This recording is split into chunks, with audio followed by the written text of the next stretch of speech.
Good morning everyone. Welcome to మన చరిత్రలో episode 8. So మనం ఈ ఎపిసోడ్లో మనం వేద సాహిత్యం అంటే ఏంటో తెలుసుకుందాం. సో మనకి మొట్టమొదటిగా ఈ వేద సాహిత్యం అనేది మనకి క్రీస్తు పూర్వం 1500 నుంచి క్రీస్తు పూర్వం 600 వరకు ఈ 900 సంవత్సరాల్లో సంకలనం చేయబడినట్టు తెలుస్తుంది. ఈ వేద సాహిత్యాన్ని తర్వాత మనకి గుప్తుల కాలంలో అంటే క్రీస్తు శకం 400 నుంచి 500 మధ్యలో వీటిని గ్రంథస్థ రూపంలో అంటే పుస్తక రూపంలో వచ్చినట్టు మనకు తెలుస్తుంది. అయితే మనకి ఈ వేదిక్ లిటరేచర్ అనేది మనకి ఆ కాలంలో మనకి ఆరియన్ సివిలైజేషన్ టైంలో ఇది సంకలనం చేయబడింది. సో ఈ వేదిక్ లిటరేచర్ని తర్వాత కాలంలో మనకేమైందంటే హిందూ ధర్మశాస్త్రాలుగా వాటిని పరిగణించడం జరిగింది. సో ఈ వేద సాహిత్యాన్ని మనం రెండుగా డివైడ్ చేయొచ్చు. ఒకటి శృతి సాహిత్యం, రెండు స్మృతి సాహిత్యం. శృతి అంటే మనకి లిజనింగ్, వినడం, సో శృతి సాహిత్యం. అలాగే మనకి స్మృతి సాహిత్యం, స్మృతి అంటే మెమొరీ, సో అంటే జ్ఞాపకం ఉంచుకొని దాన్ని తిరిగి చెప్పడం. అయితే మనకి ఈ వేద సాహిత్యం ఏదైతే ఉందో దాన్ని శృతి సాహిత్యం అండ్ స్మృతి సాహిత్యంగా డివైడ్ చేయడం జరిగింది. ఈ శృతి సాహిత్యంలో మనం చూసినట్టయితే 4 వేదాలు ఉంటాయి. అవి ఆల్రెడీ మనం చెప్పుకున్నాం. ఏంటది? ఋగ్వేద, యజుర్వేద, సామవేద, అధర్వణ. అలాగే మనకి వీటితో పాటు ఈ 4 వేదాలకు మనకి బ్రాహ్మణాలు, అరణ్యకాలు, ఉపనిషత్తులు అనేవి ఉంటాయి. సో బ్రాహ్మణాలు అనేవి ఒక రకంగా చెప్పాలంటే అవి ఏంటంటే మనకి ఎక్స్ప్లనేటరీ నోట్స్, అంటే ఒక రకంగా చెప్పాలంటే వ్యాఖ్యానాలు. వేటికి? ఈ వేదాలకి. 4 వేదాలకి కలిపి మొత్తం 7 బ్రాహ్మణాలు ఉన్నాయి. అలాగే ఈ బ్రాహ్మణాలకు అనుబంధాలుగా అరణ్యకాలు ఉన్నాయి. ఈ అరణ్యకాలు కూడా 7 అరణ్యకాలు, 7 బ్రాహ్మణాలకి 7 అరణ్యకాలు. సో మనకి ఈ వేదాలకి చిట్ట చివరి భాగము ఉపనిషత్తులు. ఈ ఉపనిషత్తులు అందుకే మనకి వేదాంత వేద ప్లస్ అంత వేదాంత అంటే చిట్ట చివరి భాగం కాబట్టి దీన్ని ఉపనిషత్తుల్ని వేదాంత అని కూడా అంటారు. మనకి 108 ఉపనిషత్తులు ఉన్నాయి. మనం నెక్స్ట్ క్లాసుల్లో మనం బ్రాహ్మణాలు అంటే ఏంటి అని క్లియర్గా, ఉపనిషత్తులు ఏంటి, అలాగే మనకి అరణ్యకాలు ఏంటి అని మనం క్లియర్గా తెలుసుకుందాం. ఇక్కడ మనకు వేద సాహిత్యం అంతా ఇక్కడ చెప్పుకుందాం. అయితే మనకి ఇప్పుడు ఏం తెలిసింది?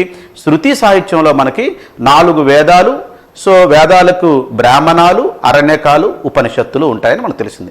ఇవి కాకుండా స్మృతి సాహిత్యానికి వస్తే స్మృతి సాహిత్యంలో మనకి వేదాంగాలు ఉంటాయి.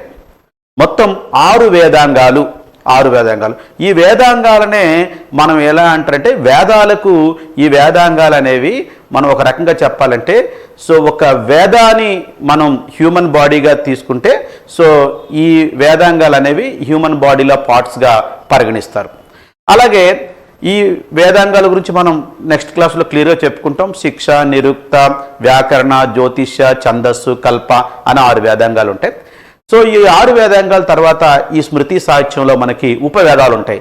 4 ఉపవేదాలు మొన్న చెప్పుకున్నాం క్లాసులో. 4 ఉపవేదాలు ఏంటది? ఆయుర్వేద, ధనుర్వేద, గాంధర్వ వేద, శిల్పవేద. సో ఇవి కాకుండా ఇంకా మనకి 2 ఎపిక్స్, 2 ఇతిహాసాలు ఉంటాయి. ఏంటవి? రామాయణ అండ్ మహాభారత. సో ఇంకా చివరిగా మనం చూసుకున్నట్టయితే 18 పురాణాలు ఉంటాయి, అష్టాదశ పురాణాస్. వీటిని స్మృతి సాహిత్యం అంటారు. స్మృతి సాహిత్యంలో ఏమో 4 వేదాలు, దాంతోపాటు బ్రాహ్మణాలు, అరణ్యకాలు, ఉపనిషత్తులు.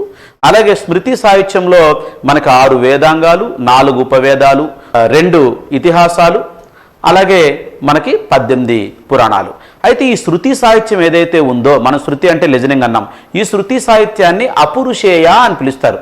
అంటే అపురుషేయ అంటే ఇది మనుషులు తయారు చేసింది కాదు అని.